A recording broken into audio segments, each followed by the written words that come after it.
2CH게다. 바다에서 온 사람.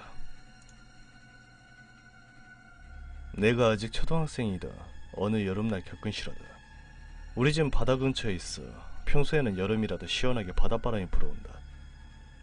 하지만 그날은 유난히 바람이 불지 않네. 그야말로 열대야였다. 아직 어려서 부모님과 함께 2층의 침실에 자고 있던 나는 더위와 갈증에 자다가 깨어났다. 그리고 나는 냉장고에 가서 물을 마시려고 침대에서 일어났다. 그런데 그때였다.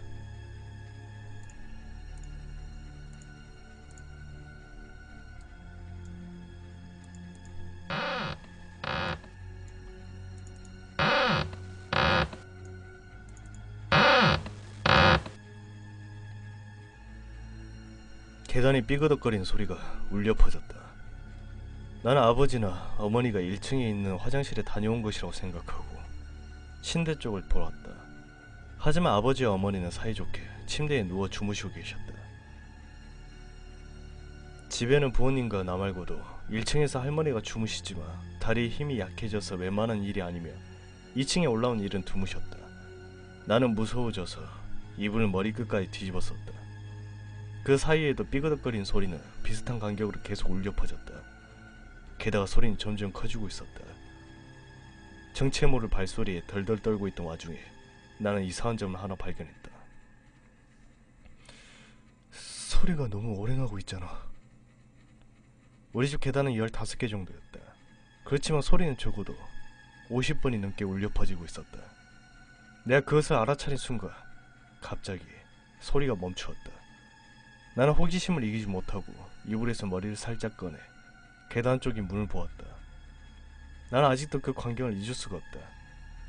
문에 붙어있는 불투명한 유리에 앙상하고 새하얀 얼굴이 바짝 붙어있었다. 젖은 긴 머리를 유리에 찰싹 붙이고 마른 얼굴로 안쪽을 바라보고 있었다. 정확히 보고 있었는지는 알 수 없다. 유리가 불투명했던 탓에 그 얼굴에는 마치 눈이 없는 것처럼 보였기 때문이다. 하지만 그 표정에서는 어째서인지 괴롭다고 말하고 있는 것이 전해져 왔다. 그리고 정신을 차렸을 때는 아침이었다. 일요일이었지만 아침 일찍 아버지가 나를 급하게 깨우신 것이었다.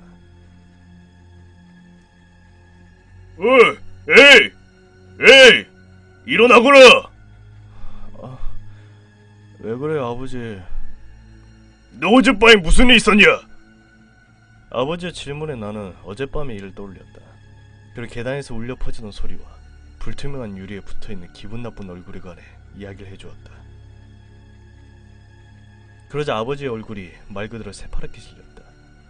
아침이라 해도 떴고 옆에 아버지도 계셨기 때문에 나는 주저하지 않고 어젯밤에 얼굴이 붙어있던 그 문을 열었다.